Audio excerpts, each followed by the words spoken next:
मिथिला साम्राज्य। मिथिला राज्य में राजा जनक की सीता नाम की एक सुंदर और गुणवान पुत्री थी। उन्होंने एक स्वयंवर आयोजित करने का निर्णय लिया, एक ऐसा समारोह जहां एक राजकुमारी दूल्हे के समूह में से अपना पति चुनती है। स्वयंवर की शर्त यह थी कि दूल्हे को एक शक्तिशाली धनुष, शिव का धनुष, जिसे कोई भी उठाने में सक्षम नहीं था, पर प्रत्यंचा चढ़ानी होगी। राम और लक्ष्मण का आगमन। इस दौरान आर्य विश्वामित्र राम और लक्ष्मण को स्वयंवर में भाग लेने के लिए मिथिला ले गए। जनक ने उनकी कुलीन वंशावली को पहचानते हुए उनका स्वागत किया।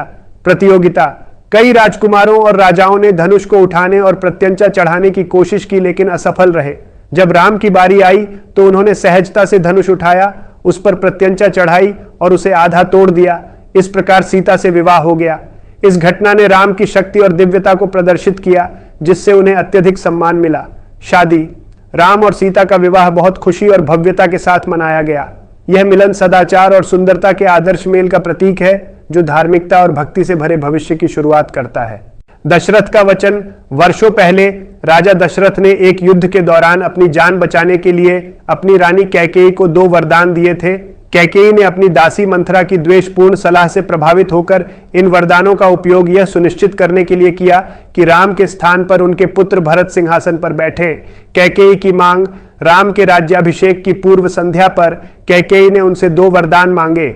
भरत को राजा बनाया जाए और राम को 14 साल के लिए जंगल में निर्वासित किया जाए। दशरथ तबाह हो गए, लेकिन उन्हें अपने वादे का सम्मान करना पड़ा। राम की स्वीकृति। सदैव आज्ञाकारी और धर्म के प्रति समर्पित राम ने अपने पिता के सम्मान को बनाए रखने के लिए बिना किसी हिचकिचाहट के अपना वनवास स्वीकार कर लिया।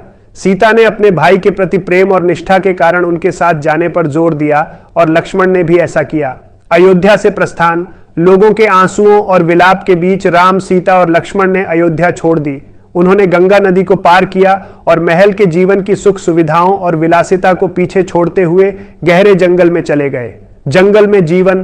तीनों ने जंगल में अपने नए जीवन को अपनाया। प्रकृति के साथ संयम पूर्वक और सौहार्द पूर्वक रहते हुए उन्होंने साधारण झोपड़ियां बनाई और कठिनाइयों के बावजूद अपने धर्म का पालन करते हुए फलों और जड़ों पर अपना गुजारा किया। ऋषियों और राक्षसों से मुठभेड़। अपने निर्वासन के दौरान वे कई ऋषियों से मिले और उन्हें राक्षसों से बचाया।